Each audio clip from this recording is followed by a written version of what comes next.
Today we will present our work entitled Achieving Socio-Economic Parity through the lens of the EU AI Act. And we would like to begin with the impact of the AI Act, which was published in July 2024. Its proposal catalyzed to a 1,200% increase in AI-related regulatory activities worldwide in the following year. AI Act is a strong framework to address discrimination and also an opportunity to expand and tackle economic disparities created by AI. Discrimination and economic inequality are intervened because those already discriminated often face greater economic disadvantages.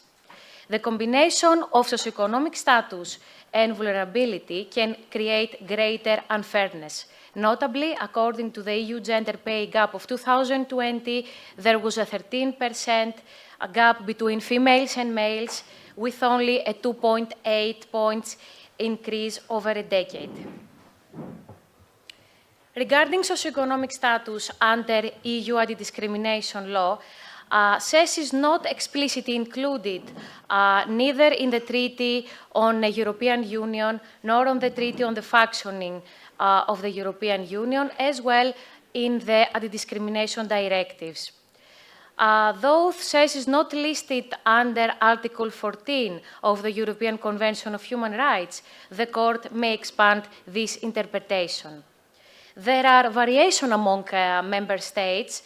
Notably, 10 of the 27 EU member states incorporate CES-related terms into the national laws. And also, we would like to mention that algorithms may use non-protected categories as proxies for the socioeconomic status. Picking up from algorithms, like any machine learning algorithm pipeline, our journey also began by looking into the data first. We studied a popular census dataset, and we found, like the already established fact first, that data is imbalanced, right?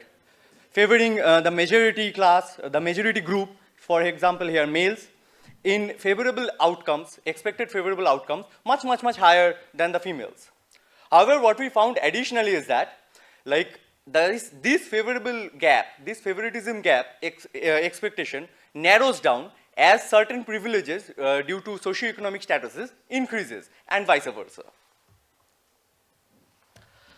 Existing fairness-aware machine learning frameworks fails to acknowledge such disparities that exist between the different demographics due to socioeconomic privileges. Conditional demographic parity by conditioning demographic parity on subpopulations does comparatively better, and that's why often considered as gold standard as well in narrowing, like in actually achieving like wider distribution of positive actions. However, demographic parity by definition itself is blind in distribution of positive actions, which can raise certain concerns. For example, say here, hindsight bias can increase. On top of that, conditional demographic parity also fails on the equalization principles. That is, like it tries to achieve equity while considering factors which are beyond individuals' control. For example, say socioeconomic status is not something that a human or an individual can control in general. It's not a feature that is under like any influence achievable. On top of that, it shows that like the overall favorable outcome distribution is also higher for privileged group compared to the much higher compared to the like underprivileged group. So with this in mind, we wanted to propose a solution which first of all, like of course, tries to achieve equity, but at the same time, we wanted to also promote equalization principle. That means like we wanted to achieve equity while considering factors which are within individuals' control. So our main agenda was like to have like the favorable outcomes should not be like hindered due to socioeconomic privileges. Underprivileged individuals, however, who makes the effort, they should be rewarded higher and should be rewarded proportionally to the effort evaluated. And positive action distribution for the privileged group should never be like outpacing the positive action distribution for the underprivileged. We further strengthen this notion by conditioning on different subcategories, different subpopulation of the data, similar to conditional demographic parity, to achieve a better spread of socioeconomic parity. Empirically, we show that like we are able to achieve equity while distributing equality. That means like we were able to promote in underprivileged females, considering like the effort, the measured effort that they exerted. And we were able to distribute it with respect to proportional to the effort that was evaluated. Our work is characterized by group classification approach with the classification of individuals into two comparator groups, privileged and unprivileged, based on the criterion of the disadvantaged socioeconomic status, to align with the definition of indirect discrimination.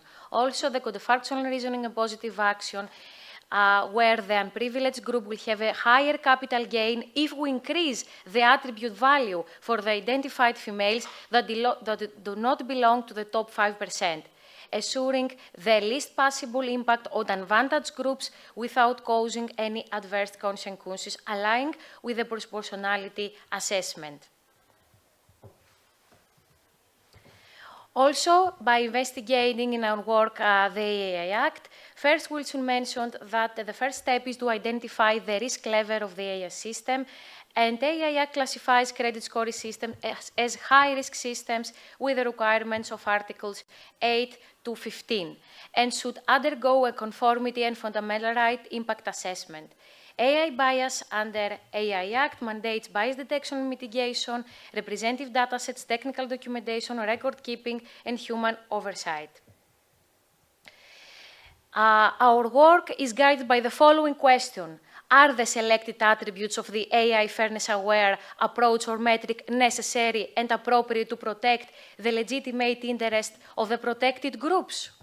The identification of bias affecting protected groups through statistical evidence can be utilized by the court.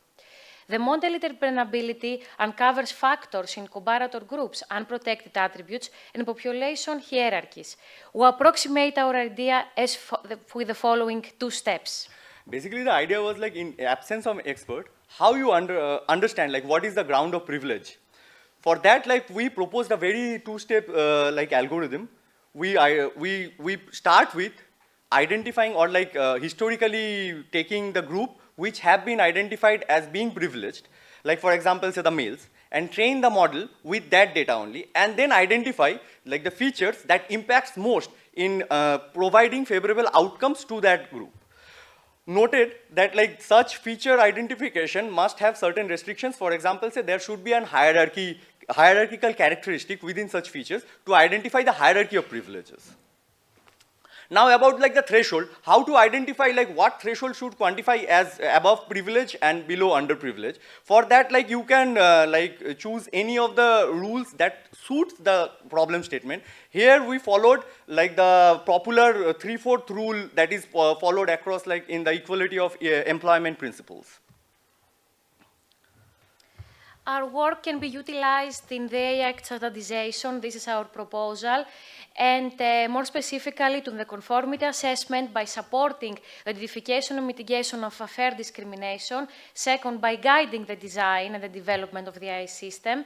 And also by promoting accountability. In the fundamental right impact assessment, by identifying and assessing discrimination risks, by mitigating those risks, and by responding to the potentially discriminatory outcomes derived from this assessment. So in concluding remarks, we laid the foundation of our system at least to address the financial exclusion that is prevalent otherwise due to socio-economic status. Our work shows that like by rewarding high effort individuals, we can promote equalization while also attaining equity. We wanted to also retain comparable rates across like the population so that like we do not harm while trying to promote positive action. And our impact in general reduces socio-economic gaps as far as the experiment is concerned without hurting performance. We also pointed that there is the importance in recognizing socio-economic status in the AI Act, and there is an increasing risk of CES-related harms to be amplified by the AI systems. Potentials are there like to strengthen the AI Act by addressing the CES protections.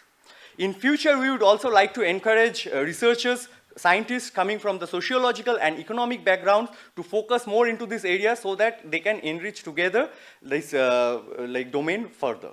Thank you very much.